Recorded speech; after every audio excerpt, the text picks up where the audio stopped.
Boa tarde, quinto ano. E aí, como é que vocês estão? Espero que todos estejam bem. Nossa aula de hoje é aula de História, dando continuidade na página 82. Nós vamos hoje trabalhar só a página 82, que é suficiente para uma aula bem extensa, viu? Se brincar, porque fala sobre as leis contra a escravidão que foram aprovadas no Brasil. E nós vamos falar apenas sobre essas leis. Depois disso eu vou passar uma atividade para que vocês possam copiar e responder no caderno, ok? Pois só vem duas questões aqui e o conteúdo é um conteúdo que requer muito estudo, né? Então, é por isso que eu optei em fazer uma atividade escrita no caderno. Diz assim: a resistência dos escravizados, a pressão de outros países pela abolição e os esforços do movimento abolicionista ajudaram a modificar as leis do país. Pouco a pouco foram elaboradas leis que restringiam a escravidão do Brasil, mas a libertação total só ocorreu em 1888. Olha só, muitos lutavam pela abolição, ou seja, pelo fim da escravidão no Brasil. Até outros países, né, eram contra a escravidão que acontecia aqui no nosso país.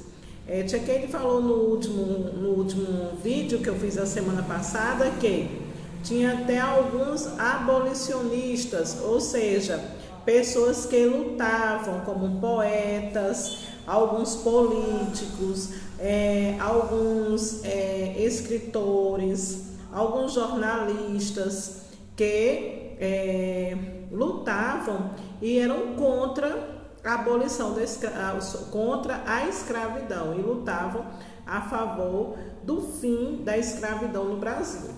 Mas apesar de tudo isso, de toda essa luta, nós observamos na aula passada que foram mais de 300 anos de escravidão, é muito tempo. Ou seja, foram várias gerações, pais, filhos, netos, bisnetos, que eram escravos. Ou seja, vamos dizer que Tia Keide era escrava, então os meus filhos seriam escravos, os meus netos seriam escravos, meus bisnetos seriam escravos, porque foram muito mais do que 300 anos. Foram mais de 300 anos de escravidão. Então vamos ler aqui algumas leis. A lei da proibição do tráfico negreiro só aconteceu em 1850. O que é que essa lei determinava? Ela dizia assim: a partir dessa data, a partir de 1850, estava proibido o comércio de escravizados da África para o Brasil. Então, era proibido trazer negros da África para o Brasil. É claro que eles traziam escondido, mas a lei dizia que não podia. A partir de 1850, era proibido o comércio, a venda de escravos. Em 1871, 21 anos depois, veio a lei do ventre livre. O que a lei do ventre livre ela determinava? Determinava o quê? Seriam libertos os filhos de escravizados nascidos a partir de 28 de setembro daquele ano. Então dizia, olha, a partir de quem nascer a partir do dia 28 de setembro de 1871 será livre, serão libertos os filhos de escravizados. Então, vamos dizer que Tia Keide era escrava. Dia 28 de setembro de 1871, Tia Keide tinha um filho. Esse filho não era mais escravo, certo? Mas eu continuava escravo e todo mundo que nasceu antes dessa data também era escravo. Vem a lei do sexagenário em 1888. Sexagenário vem da palavra 6, vem da palavra 60. Então, o que era que ele dizia? Seriam libertos os escravizados com mais de 60 anos. Eita, Tia Keide tinha escravos com mais de 60 anos? Com certeza. Então, ele disse, olha, vamos lá, os idosos que tiverem mais de 60 anos seriam libertos, não seriam mais escravizados. Muitos, porém, não chegavam a viver até essa idade. Então, tinha escravos com 60 anos, sim, só que uma quantia bem pouca. Por quê? Porque muitos morriam bem antes, né? Apanhavam, sofriam, né? Castigos severos. Então, eram pouquíssimos os que chegavam a 60 anos.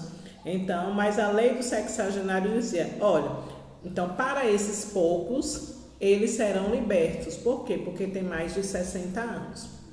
Mas o fim da escravidão mesmo, registrado nos livros de história, vem em 1888, com a Lei Áurea, quando a princesa Isabel, no dia 13 de maio, ela era filha do imperador Dom Pedro II, e ela assinou uma lei chamada Lei Áurea, que significa Lei de Ouro, que determinou a abolição da escravatura no Brasil, o fim da escravidão.